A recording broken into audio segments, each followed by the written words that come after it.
안녕하세요. 순례길을 설명하는 미코입니다. 오늘은 순례길에서 만날 수 있는 스페인 와인에 대해서 알아보겠는데요. 제가 와인은 좀 문외한이라서 좀 와인 전문가를 좀 특별하게 모셨습니다. 안녕하세요. 예, 박명현이라고 합니다. 그러니까 얼굴을 이제 노출을 못할 이유는 전혀 없는데 저희를 보면 또 스페인 와인, 이 와인이라는 좀 이렇게 고급스러운 느낌이 잘못 전달될까봐 이렇게 그냥 와인을 중심으로 보여드리도록 하겠습니다. 잘 생각하신 것 같습니다. 뭐 그렇게 또 안 어울리는 그런 뭐 유튜버들도 계시더라고요. 네. 그래서 그분들 뭐 디스하는 건 아닌데. 네네. 자, 그러면 지금부터 스페인 와인에 대해서 간단히 이제 스펙 좀 살펴보고요. 그 다음에는 이제 순례길에서 정말 우리가 드실 수 있는 그런 와인을 골라왔거든요. 그걸 시음하면서 또 음식도 드시면서 한번 얘기해 보도록 하겠습니다. 자, 그러면 스페인 와인에 대해서 알아볼게요. 스페인이 포도 재배 면적은 세계 1위라고 하던데요. 그렇습니다. 예, 포도밭이 주로 이제 고산지대에서 많이 생산이 되고 또 다른 작물과 이제 혼합 재배를 많이 하는 편이라서 스페인 같은 경우는 단위 면적당 생산량은 좀 작은 편이죠. 그래서 수확량은 1위가 아니고요. 어쨌든 뭐 세계 3위 정도 안에는 포함되는 포도주 생산국이라고 보시면 될 것 같습니다. 그 스페인 와인도 사실은 지금까지는 뭐 좀 싸구려다, 뭐 별 네네. 맛이 없다. 요새 좀 뜨고 있는 거지 예전에는 네네. 좀 안 그랬었거든요. 네네. 그게 이유가 뭘까요? 근데 가장 큰 이유는 예전에는 뭐 우리나라에서 거의 이제 싸구려 와인들만 수입을 많이 했었고요. 그 다음에 예전에 아시는 것처럼 국내에서 아주 예전에 유명했던 마주앙이라는 와인 같은 경우도 스페인에서 이제 저가의 이제 뭐 포도주를 수입해서 마주앙을 만드는 일들도 많았습니다. 아, 마주앙이 스페인 와인이었군요. 스페인이었던 적도 있고요. 뭐 독일도 있었고 그 시기에 맞춰서 가격 대비 뭐 가성비가 괜찮을 때 이제 이곳저곳에서 수입해서 마주앙을 만들었었거든요. 그래서 그때 마주앙도 만들었던 게 좀 있고, 근데 이제 기본적으로는 아주 저가 와인, 뭐 라벨도 뭐 좋지도 않고 이제 테스팅했을 때 이제 와인의 풍미라든가 이런 게 하나도 느껴지지 않는 그런 저가 와인들을 위주로 수입하다 보니까 국내 분들이 이제 스페인 와인은 정말로 맛이 없고 중요하게 생각도 안 했고, 그다음에 스페인 와인의 어떤 그 장점이라든지 이런 거가 부각이 되지 않았다가 요새 이제 조금 늘어나고 있는 그런 추세라고 보시면 됩니다. 아무래도 여행도 많이 갔다 오고, 그렇죠. 거기서 많이 드시고. 품종은 어떤 것들이죠? 품종은 이제 대표적인 게 이제 전통 포도 품종이면 스페인 같은 경우는 이제 템프라니오, 뭐 가르나차가 레드 중에서는 가장 이제 유명한 그런 알려진 이제 와인들이고요. 그 다음에 이제 기본적으로 또 화이트 같은 경우는 아이린이라는 포도 품종도 있고요.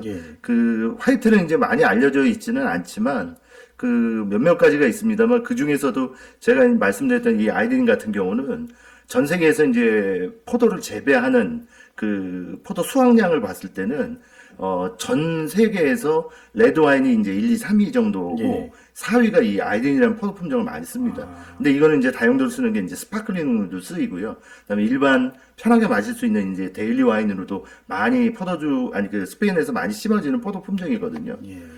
저희가 직접 그렇게 많이 접하진 않지만 어쨌든 그렇죠. 스파클링 와인은 그렇죠. 대부분 이런 와인이군요. 아이린만 100% 쓰는 건 아닙니다만 항상 그 안에 이제 포함되는 그런 품종이라고 보시면 되죠.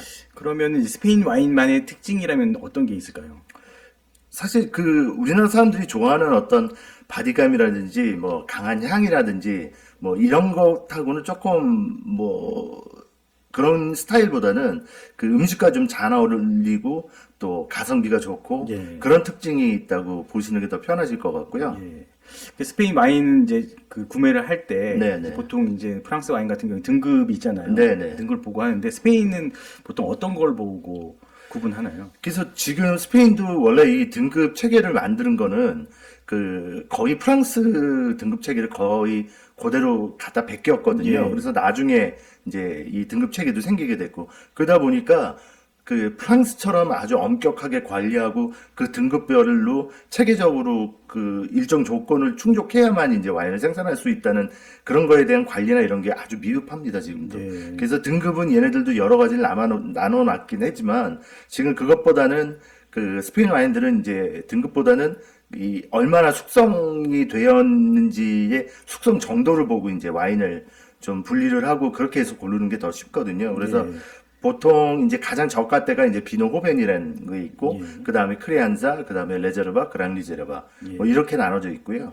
그래서 비노 호벤 같은 경우는 기본적으로는 그 오크통이라든지 이런 거에 숙성이 하나도 안 된, 예. 편하게 그냥 신선한 맛에 마실 수 있는 그런 와인들을 이제 비노 호벤이라고 하고, 그 다음에 크리안사 같은 경우는 최소 오크통에서 6개월, 그 다음에 병입 숙성이 12개월 정도가 돼야 되고요. 예. 그 다음에 레제르바 같은 경우는 오크통 숙성이 이제 12개월, 그 다음에 그 병입 숙성이 한 24개월 정도는 해서 나와야 되고, 그랑 리저버 같은 경우는 오크통이 이제 24개월 숙성, 그 다음에 병입 숙성이 이건 뭐 36개월 이상.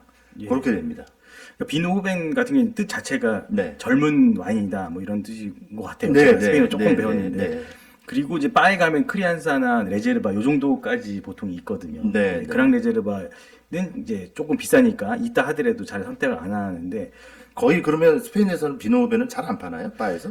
그냥 그 보데가에서 그냥 곧바로 나온 네. 그러니까 병입되지 않은 그대로를 그냥 파는 경우 비노호벤이라고 하는 네. 얘기합니다. 그러니까 쉽게 얘기하면 우리가 가끔 그 10월 셋째 주에 나오는 보졸레 두보라는 그런 아주 거 신선한 같아요. 예, 그런 거랑 비슷하다고 보면 예, 되겠네요. 그러니까 정말 신선한 맛으로 먹는 거지 뭔가 좀 그 뭐 깊은 향미가 난다든지 이런 네, 거는 네. 좀 거리가 멀죠. 네. 이 표가 지금 네, 네. 스페인 그 등급 표인데 네, 네.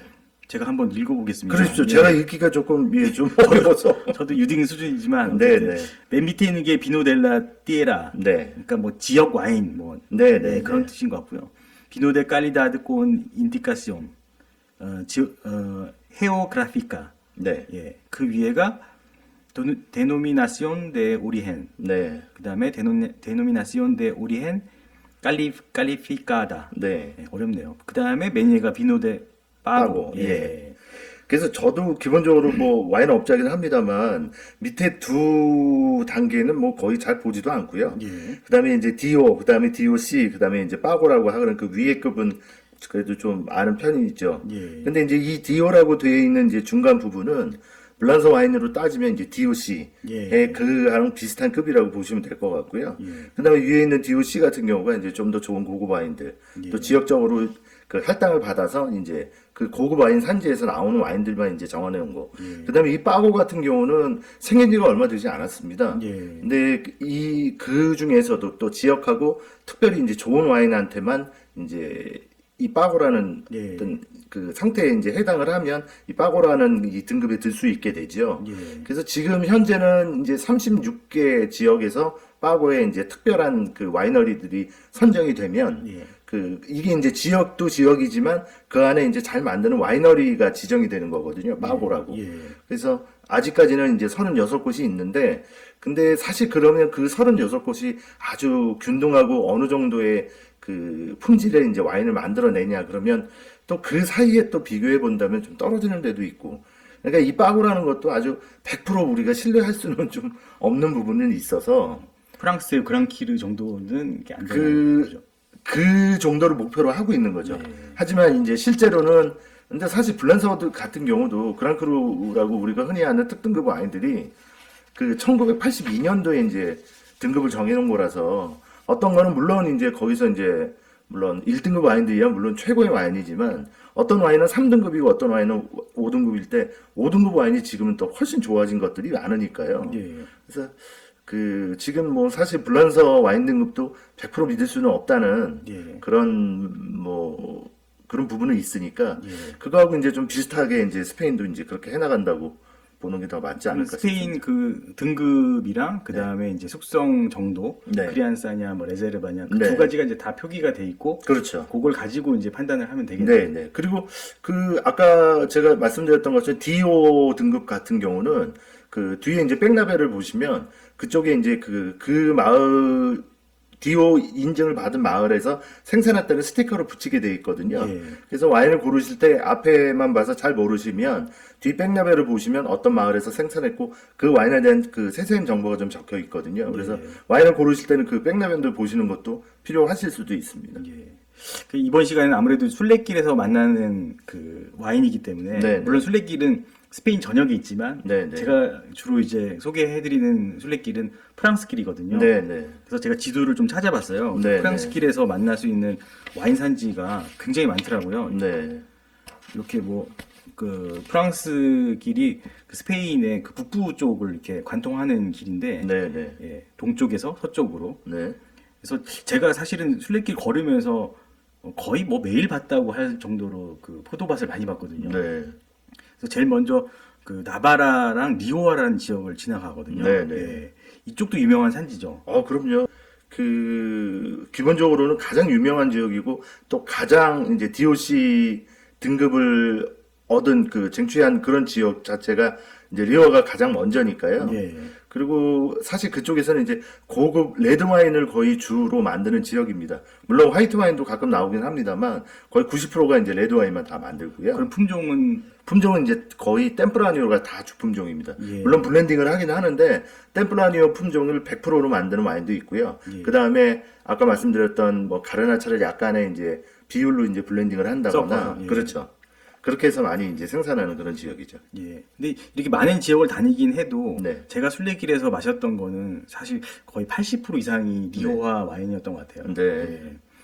자, 그러면은 이게 또 보다 보면은 레온이라는 지역을 또 지나가는데요. 네, 네. 레온 쪽에서는 제가 화이트 와인도 좀 마셨었거든요. 네, 네. 그쪽은 어떤 근데 그 레온이라는 지역 자체는 물론 이제 어떻게 보면 리오의 인근에 있는 지역이기 때문에 레온도 이제 아주 고급 와인을 만든다기보다는 좀 중저가 와인들을 많이 만들어내는 지역인데, 예. 말씀하신 것처럼 이쪽은 화이트 와인도 많이 만드는 그런 지역입니다. 그 대신 이 지역은 사실 템프라니오가 주품종이긴 한데 이쪽도, 근데 여러 가지 품종을 다 블렌딩을 해서 만드는 좀 그런 신선하고 또 전통적인 것보다는 좀 새롭게 이제 새로운 스타일의 와인을 만들어내려는 그런 지역인 거고요. 예. 근데 사실 이제 또 우리가 굳이 비교하자면 뭐 리오하고 레온하고 너무 먼 지역이 아니라서, 네. 그래서 사실 그쪽에 가서 와인을 고를 때는 우리가 일반적으로 레온보다는 리오아에서 와인을 더 많이 고르게 되죠. 예. 하지만 이제 좋은 가성비의 와인을 만드는 지역인 건 사실입니다. 예. 그리고 이제 산티아고 도착하면은 네네. 거기가 좀 바닷가가 가깝거든요. 네네네. 베르데 와인, 뭐 네. 청색이 약간 도는 그런 와인도 있는데요. 네네네. 이쪽도 유명한 산지가 있나요? 근데 이쪽은 이제 가장 유명한 건 바다 쪽에 이제 거의 이제 우리가 쭉 민호강 이제 주변을 쭉 따라서 오는 건데 말하자면, 근데 이제 이쪽은 이제 보통 아시는 것처럼 와이너리가 보통 계곡이라든지 강 주변에 다 몰려 있거든요. 네. 그게 이제 최고의 이제 와인을 만들기 위한 기본적인 이제 지역들을 말하는 거고요. 그래서 뭐 다른 것보다는 지금 바닷가 쪽에는 리아스 바이사스라는 네. 지역이 있는데, 이쪽은 이제 화이트 와인으로 굉장히 유명한 지역이고요. 네. 근데 이제 이 지역에도 또 좀 작은 와인 구역이 한 5가지로 이제 나눠지는데, 그 중에서도 바닷가에 가장 붙어 있는 예. 이런 쪽이 이제 화이트 와인을 만드는 건 굉장히 이제 좀 유명한 편입니다. 예. 그리고 또 이쪽은 레드 와인을 잘 안 만들고요. 거의 화이트 와인 위주만 만듭니다. 그래서 해산물을 같이 먹었을 때 정말 예. 좋은 곳이죠. 예.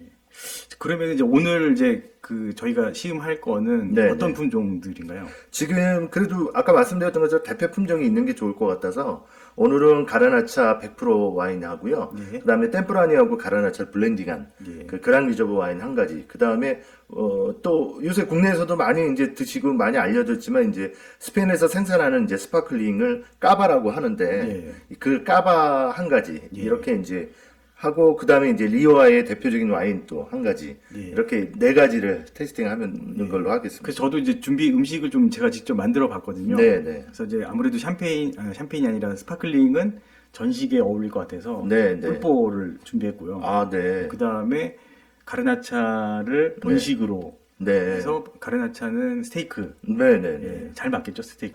제 생각에는 뭐 스테이크하고는 이제 템프라니오를 먹어도 좋을 것 같고요. 보통 사람들이 템푸라랑 잘 어울린다고 해서 템푸라니오 먹는다고 그러는데 그럼 웃기시려고. 예.